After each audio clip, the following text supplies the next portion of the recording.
किस जानवर का खून ज़रूरत पड़ने पर इंसान को भी लग सकता है? जवाब है बंदर का। अगला सवाल, वो कौन सा ऐसा जानवर है जो बगैर 2 साल खाए पिए जिंदा रह सकता है?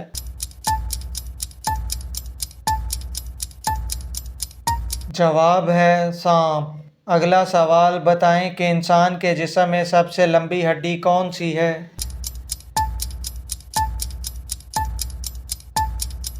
जवाब है रॉन की हड्डी। अगला सवाल, इंसान के जिस्म का वो कौन सा हिस्सा है जो बिजली पैदा करता है?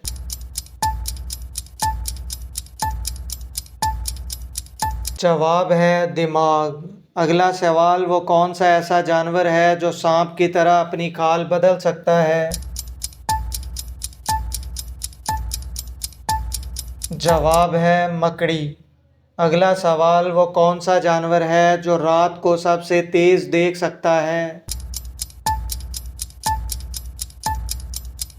जवाब है उल्लू।